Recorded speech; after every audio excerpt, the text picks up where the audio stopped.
سلام علیکم دوستای عزیز، امیدوارم صحتمند باشین. دوستای عزیز، امروز ما شما رکوردهای کودکی در دیتابیس اکسس با استفاده از زبان PHP و برنامه کد اسکیول استفاده کردیم، ثبت کردیم، ذخیره کردیم. حالا می‌خوایم که اون را به نمایش بگذاریم یا در وبسایت خود بیاریم موجود باشیم.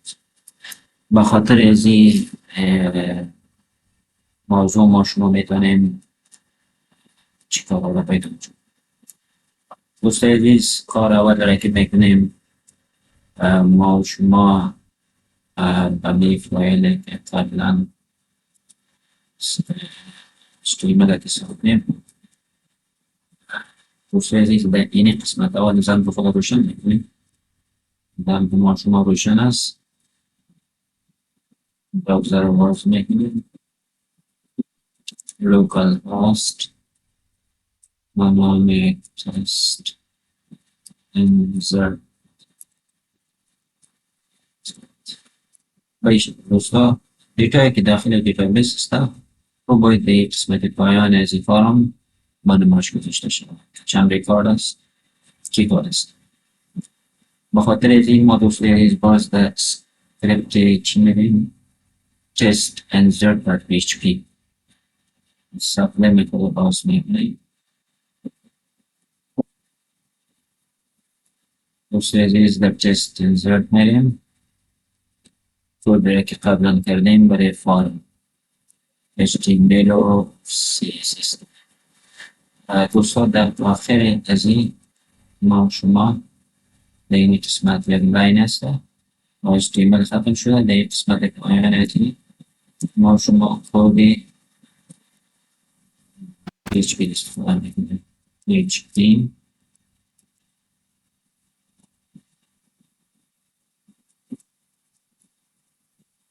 در این قسمت همون کانکشن استرینگ رو در اول امپلود میکنیم و در level code connection string ما شما بجوز connection بلوازی تر بتون من دوستوی عزیز اینی فایل ری connection ما TB دیتابیس اکسس که اکسس ساخته شده با واسه میشد. این ما شما چی میگیم؟ همین فایل وجه ایمپورت میکنیم require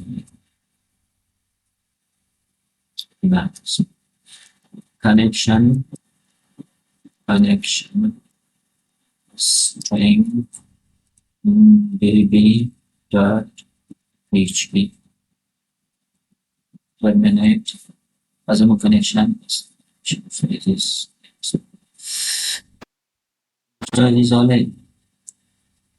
باید از دیتابیس معلومات در وبسایت ما بنویسیم. به خاطر از این کار دوستای عزیز ما شما به چی نیاز داریم؟ دوستای عزیز در اینجا اول یک کوئری میدیم. کوئری میگیم select کن. البته یک کوری اسکیول است. select نام ریکارد و از کجا؟ از دیتابیس ما شما در کجا دیتابیس ما شما درایو ای در تست DB در اینی دیتابیس ما شماست. ریکارد و فعلا یک ریکارد سبب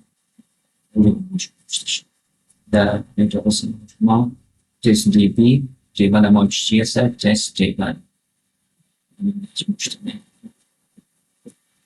کد میکنیم اینجا دوستای عزیز تست جیبل تمام ریکارد بگیره از تست و دوستای عزیز رو اکسیکیوت میکنیم.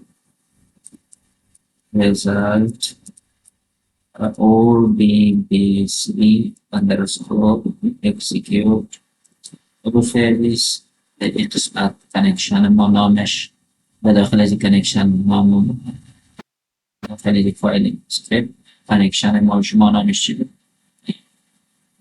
قسمت کپی میگیریم. پس در فایل خود میایم اینجا پست میکنیم و گفته enemy verification اجرا میکنیم. enemy رو باید اجرا کنیم. بس و گفته عزیز حال دیتا را آورده در داخل از enemy وریبل ما شما هست. حال دوستای عزیزی رو میفهمیم که در روی استریم میکنیم ما شما به تیبل میرسیم. تیبل داخل این کود میگیریم.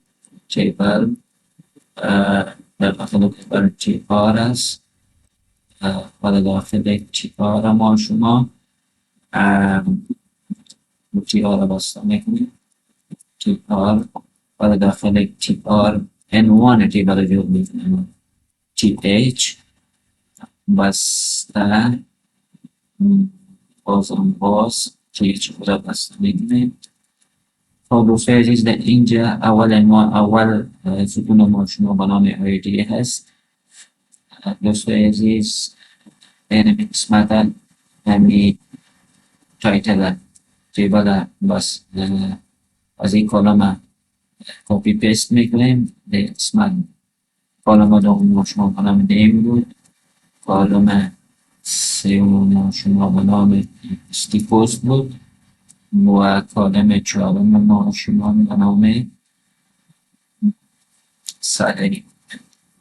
دوستای عزیز عنوان تیبل ما شما ساخته شد.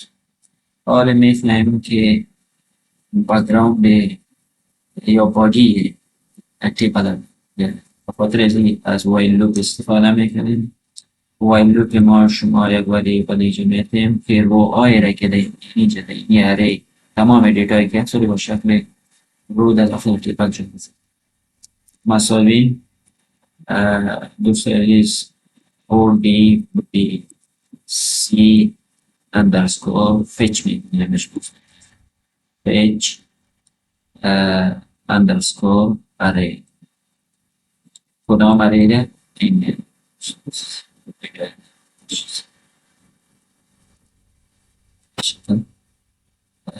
دوستای عزیز آل بودی تیبل بودی تیبل ما شما تی آر دوم هست. تی آر رو هست. دوستای عزیز تی آر اول ما شما از اینجا شروع شد تا به این قسمت. این هیدینگ کالم نیم های تیبل بود. آره ما میفهمیم که تی ایچ بودیش جور کنیم. حالا از یک تی آر دیگه میگیریم روی ما شروع شده. پس رو را بسته میکنیم. دوستای عزیز داخل از این رو از چی استفاده میکنیم؟ از تی دی استفاده میکنیم. تی دی پس بسته میکنیم. تی دی بسته. دوستای عزیز اینجا دبل کود میدیم. دوباره دبل کود در داخل از دبل کود چون اول آیدی هست در قسمت باید زیر آیدی چی باشه؟ آیدی باشه. در اینجا انمی روی که بر ما انمی اری که بر ما فچ کرده نیم آیدی را نیم پوست و سالری را این با نوبت داخل از این تی دی ها میکسونیم. و روی ما شما هست یک میگیریم رو نام دی کالم ما آیدی هست در تیبل ما البته دوستو عزیز یک قسمت آیدی هست دیره میگیریم.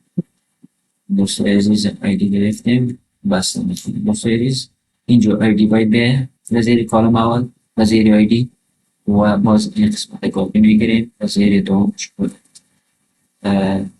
دوستو عزیز نیم به بس پوست باید و در زیر سالری باید سالری بیشتر. دوستو عزیز دوستو عزیز یام شد. دوستان یک چیز متوجه شده باشین، اینجا من تیبل رو باز کردم اما بستش نکردیم. بستش رو پیوستم میکنم ایکو کار ما خلاص شد. تیبل رو دستش تیبل بستش شد. دوستان عزیز، با استفاده از این کنکشن ما تمام ریکاردی با استفاده از این کویری تمام ریکارد اکسیکیوت کردیم. از این با اساس از این فنکشن و در کجا در این استور کردیم در اری و باز از این اری فچ ساختیم. این اری خود در داخل از این وریبل و از این وریبل باز ما یک عناوین خود گرفتیم در این قسمت جایگزین کردیم. البته این وایل تا زمان اجرا میشه تا که تمام ریکارد ختم شد. و دوستان عزیز کار ما شما خلاص است. حالا میریم دوستان عزیز میبینیم که ریفرش میکنیم در این قسمت باید ظاهر شد. دوستان عزیز آیدی یک است، نیم احمد است، کورس انجینیر است و سلامش. و دوستان عزیز این بود پروژه گرفتن دیتا را از دیتابیس و بر روی وبسایت خود منظورش داشتن. دیتابیس ما شما در MS Access ساخته شده است و وبسایت ما با استفاده از HTML، CSS و بکندش PHP و MySQL است. دوستان عزیز امیدوار هستم مؤثر تمام شده باشد. چشم برای خاطر انتقادات شما و پیشنهادات شما که بتوانه برنامه را چه بهتر و خوبتر تکمیل کنید. وقت خوش.